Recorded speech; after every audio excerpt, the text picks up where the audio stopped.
Hoje vamos analisar um dos maiores grupos siderúrgicos brasileiros com atuação em diversos setores da cadeia de valor do aço. E a verdade é que a gente já analisou essa empresa aqui no canal, mas vamos atualizar o que temos sobre ela, levando em consideração seu atual resultado.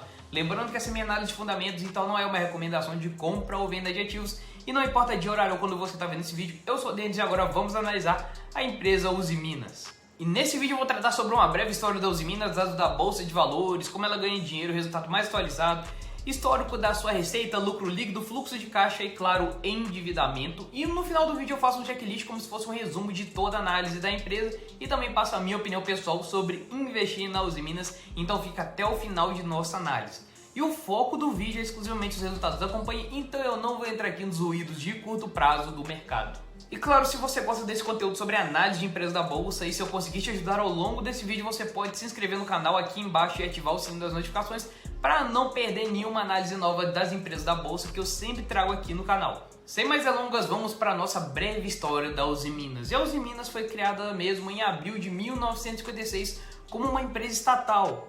E essa aprovação foi possível somente graças a um grupo de empresários que aproveitou o plano de desenvolvimento do governo, que na época era do Juscelino Kubitschek, para possibilitar a criação da primeira usina siderúrgica de Minas Gerais. Contudo, a usina só foi ganhar destaque mesmo na década de 70 ao se tornar a principal distribuidora de aço para construção civil, indústria naval e indústria automobilística. Em 1971, a capacidade de produção de aço da Usiminas já era de 1 milhão de toneladas por ano e no final dos anos 70 isso já tinha triplicado, esses 1 milhão já tinham virado 3 milhões ou mais por ano.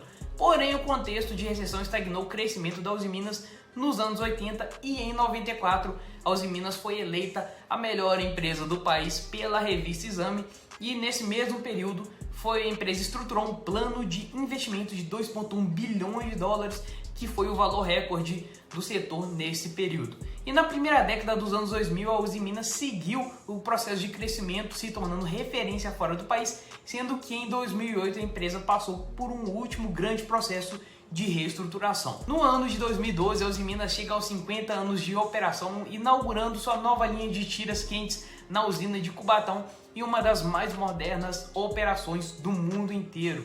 Hoje, a Usiminas tem 31,45% das suas ações nas mãos do grupo Nippon, 4,84% com a Previdência Usiminas, 32% com o grupo Ternil-Tenar, 7,3% com o grupo Ternil-Ten e outros 23,19% pulverizados, sendo apenas 7,7% das ações ordinárias em free float. Agora vamos aos dados da Bolsa de Valores. O nome da empresa é Usiminas S.A., código de negociação USIM 3, 5 e 6, 3 para as ordinárias, 5 para as preferenciais classe A e 6 para as preferenciais classe B. Fundação 1956, setor de atuação materiais básicos, segmento siderurgia, segmento de listagem nível 1, free float 53,96%, seu free float total sendo apenas 7,7% nas ON. 80% de tag along nas ON, 0% nas PN, valor atual de mercado 10,5 bilhões. Agora vamos às fontes de receita da Usiminas e primeiro de tudo temos a parte de mineração. Aí entra a mineração Usiminas e produz e comercializa vários produtos na cadeia de minerais. Como segunda fonte de receita, a Usiminas tem também a unidade de siderurgia, onde ela produz e comercializa produtos laminados planos de aço, carbono.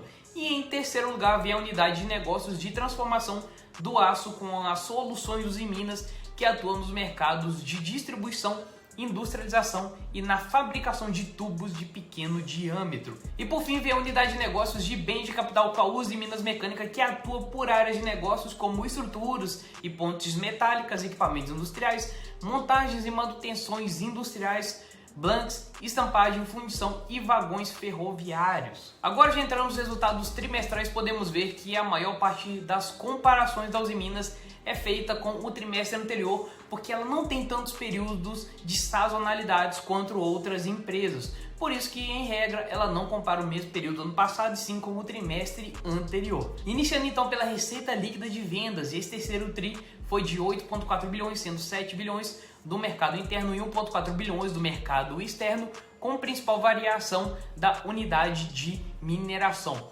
Os custos dos produtos vendidos aumentaram em 17%, que é um tanto quanto considerável, e esse aumento do CPV se deu pelo aumento da unidade de siderurgia e de transformação do aço. e teve uma queda de 3,7 pontos percentuais na margem bruta em relação ao trimestre anterior.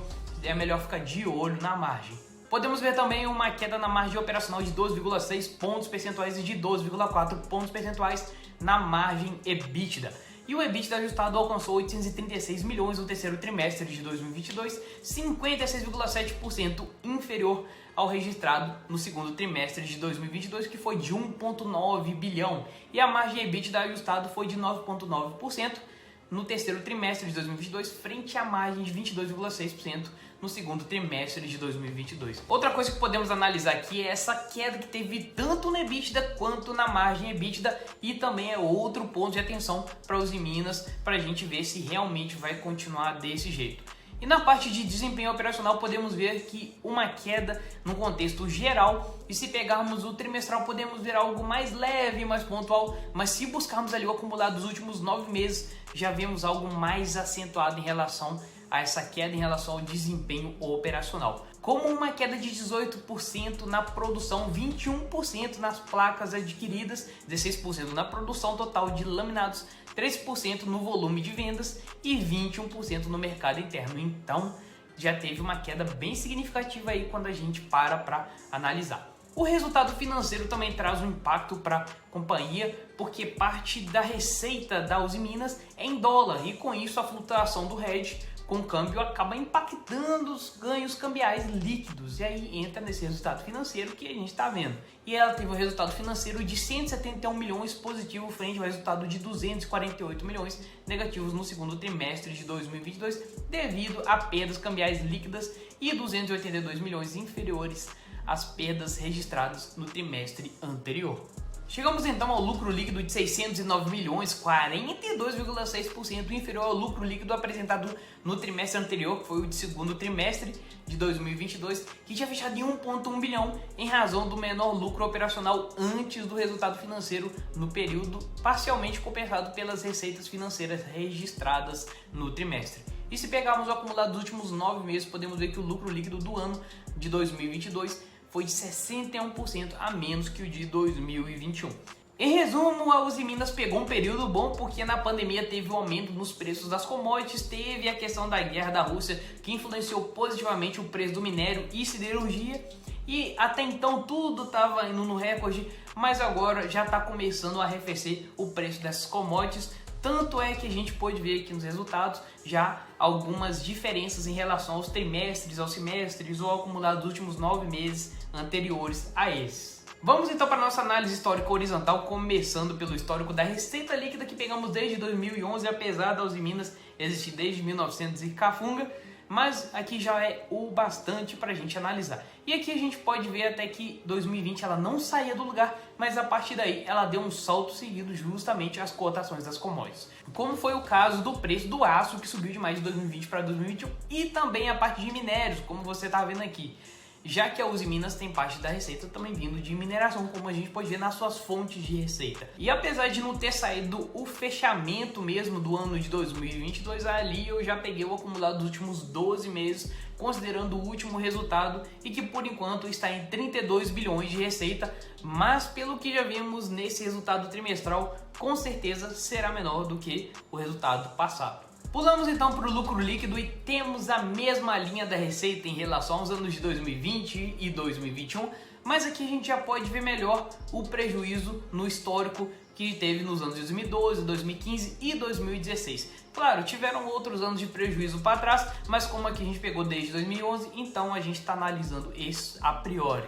Como já vimos no resultado desse terceiro trimestre, o lucro líquido da Uzi Minas finalizou em 609 milhões, 43% a menos que o trimestre anterior. Olho no lucro, vamos ir acompanhando. Fluxo de caixa operacional, agora que estamos no FCO, ele representa as entradas e saídas financeiras da empresa, considerando somente o operacional da Uzi Minas, ou seja, aqui tem efetivamente o dinheiro que entra no caixa da empresa ao fim do dia. Excetuando os anos de 2011 e 2016, que finalizaram com caixa operacional negativo, podemos ver que entre 2019 e 2021 ocorreu um crescimento bem acentuado, mas já vimos o acumulado dos últimos 12 meses e podemos ver que já caiu um pouco em relação ao resultado de 2021. No quesito endividamento, a Uzi Minas vem mantendo um endividamento mais constante, até mesmo uma leve tendência de baixa, fechando 2021 com 6,3 bilhões. E para ficar mais claro ainda, eu trouxe a alavancagem através da relação dívida líquida e EBITDA, que inclusive já foi bem mais alta, ficando em 5,1 vezes em 2012 e prejuízo em 2015, né? Então a gente nem pode mensurar, não tem jeito de fazer o cálculo, e 4,7 vezes mais alto também em 2016, e a partir de 2018 veio diminuindo, chegando aos patamares mais tranquilos que se encontram atualmente. No resultado do terceiro trimestre de 2022, a dívida bruta fechou em 6,1 bilhões e com uma dívida líquida de 965 milhões, que foi 111% superior à dívida líquida do trimestre anterior. O bom é que essa relação de dívida líquida e EBITDA continua muito tranquila, em apenas 0,14 vezes esse resultado do terceiro trimestre. Então, apesar da dívida bruta ter se mantido no mesmo patamar que o trimestre anterior, a dívida líquida aumentou muito por conta do caixa mais baixo da Usiminas. E antes da gente ir para o checklist final, eu deixar minha opinião sobre a Usiminas. Se você gosta de acompanhar essas análises de ações que eu sempre trago aqui no canal, já deixa o like, se inscreve nele para você não perder nenhuma análise. Sem mais delongas, vamos à governança corporativa, e essa para mim é a parte mais defasada da empresa, que pesa desfavoravelmente, porque primeiro, ela tem só 80% de tag along nas ON e 0% nas PN. Segundo, ela tem dois tipos de PN, e as de tipo A e as de tipo B, como a gente já pode ver lá no início. Então, se você compra essas ações da Usiminas, você tem que ficar muito esperto, porque o tag along é muito importante para o pequeno investidor, e como eu falei, ela não tem tag along nas preferenciais. Terceiro, free float muito baixo, 7,7% nas ON é quase nada, tem muito pouca liquidez. Você só vai conseguir na Usim Final 5, que tem um pouco mais de liquidez que as demais, mas isso é um ponto de preocupação. E por fim, se você buscar desde 2012, a remuneração dos administradores sempre foi mais alta mesmo, e de fato representou uma parte considerável do lucro da empresa esses anos. Então, pelo histórico, eu também ficaria de olho na remuneração dos executivos. Mas agora sim, ela vem diminuindo, porque ela também vem melhorando seus resultados por causa do ciclo de mercado, como já vimos ao longo da análise, mas eu não deixarei de ficar analisando a remuneração dos executivos. Segundo ponto aqui que a gente olha a lucratividade, se a gente pegar desde 95, podemos ver que ela não teve aquela geração de lucros no longo prazo, só foi dar um salto maior mesmo no ano de 2021. E em termos de lucros, é uma empresa que tem a geração de valor sim, mas muito no longo prazo. E se você olhar bem, o resultado de 2020 foi menor do que teve no resultado de 2005 e 2006, ou seja, aqui temos uns 15 anos sem a empresa mesmo sair do lugar. Terceiro ponto, geração de caixa. Apesar de nessa relação ela ter a maior parte dos anos no positivo, podemos ver que ela não gera muito caixa de uma maneira assim consistente e nem constante, sempre vai ter aqueles altos e baixos mesmo, mas isso também é uma característica do setor. Quarto ponto aqui é o endividamento. No quesito endividamento, a Usiminas está até mais tranquila agora, já teve muito mais dívidas, menos geração de caixa, uma alavancagem mais consideravelmente alta e até mesmo perigosa em alguns anos, e mesmo considerando que esse trimestre a dívida líquida foi mais alta, ainda está bem tranquilo em relação à sua alavancagem atual. Agora vamos à minha opinião pessoal sobre a Usiminas, e ela é uma empresa que não tem pouco tempo de bolsa, afinal foi fundada em 54, ela se beneficiou muito com a alta das commodities, que inclusive eu mostrei ao longo de nossa análise, mas agora as commodities que ela necessita estão voltando aos preços normais, deu aquele boom, agora já está voltando, e nisso a gente está começando a ver um impacto negativo nos seus resultados em relação ao que era. Em relação aos seus lucros, ela ficou patinando uns 15 anos sem sair do lugar, mas é algo considerável, teoricamente normal no meio das empresas de commodities, porque ela depende muito do ciclo daquela respectiva commodity que ela é dependente. Particularmente no longo prazo eu até acredito nela como empresa, mas tem alguns pontos que me deixam de fora de acordo com a minha metodologia e com a minha carteira, isso é algo particular meu. Primeiro, a Usiminas depende do mercado das commodities global, e no caso, tanto no quesito de receita, porque ela exporta muito, quanto nas dívidas, porque uma parte das dívidas contraídas também são em dólar. Segundo ponto negativo para mim aqui é a governança, que não tem praticamente nada de ON, tem só 80% de tag along nas ON, não tem tag along nas preferenciais, e aí sem tag along nenhum fica muito difícil. Afinal, quem decidir ser acionista da Usiminas nessas condições tem que ter muito estômago para ver ela andando uma década de lado. E se eu conseguir te ajudar ao longo dessa análise, você já pode se inscrever no canal, deixar aquele like porque ajuda bastante. E se eu não falei alguma coisa que você vê como diferencial na Usiminas, e se você gosta dela, por favor, deixa aqui nos comentários porque isso agrega bastante. Um forte abraço e até nossa próxima análise.